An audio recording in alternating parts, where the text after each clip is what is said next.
మనం ఇప్పుడు దర్శించుకోబోతున్నటువంటి మందిరం 51 శక్తిపీఠములలో ఒకటి. ఇది చండీగఢ్లో ఉంది, మానసీదేవి మందిరం. ఈ మందిరానికి మనము ఢిల్లీ నుంచి కానీ చండీగఢ్ నుంచి కానీ చేరుకోగలము.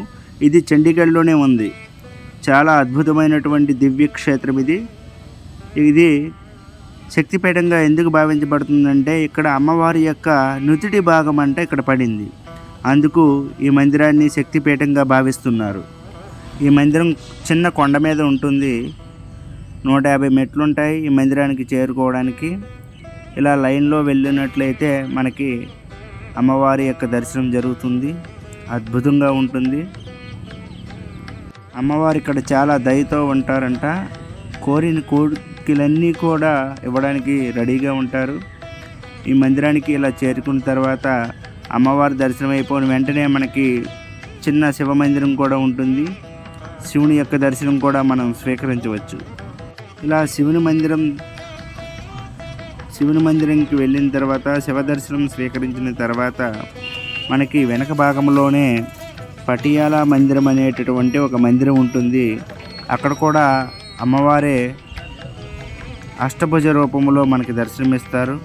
చాలా భయంకరమైనటువంటి అష్టభుజ రూపంలో ఉంటారు. అక్కడ చాలా విశాలంగా ఉంటుంది ఆ మందిరం.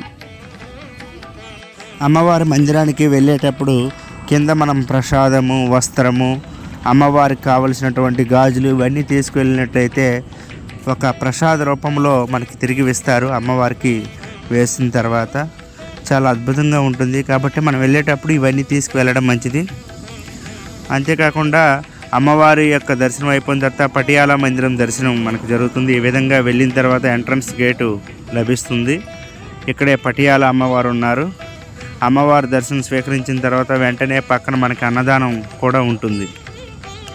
అన్నదానంలో అన్నమున్ను కడి అనేసి అంటారు, కడి ఇస్తారు, చపాతి, ఇంకా చోలే అనేసి నల్లగా ఉండేటటువంటి శనగలు, కొమ్ము శనగలు లాంటివి మనకి ఇవ్వడం జరుగుతుంది.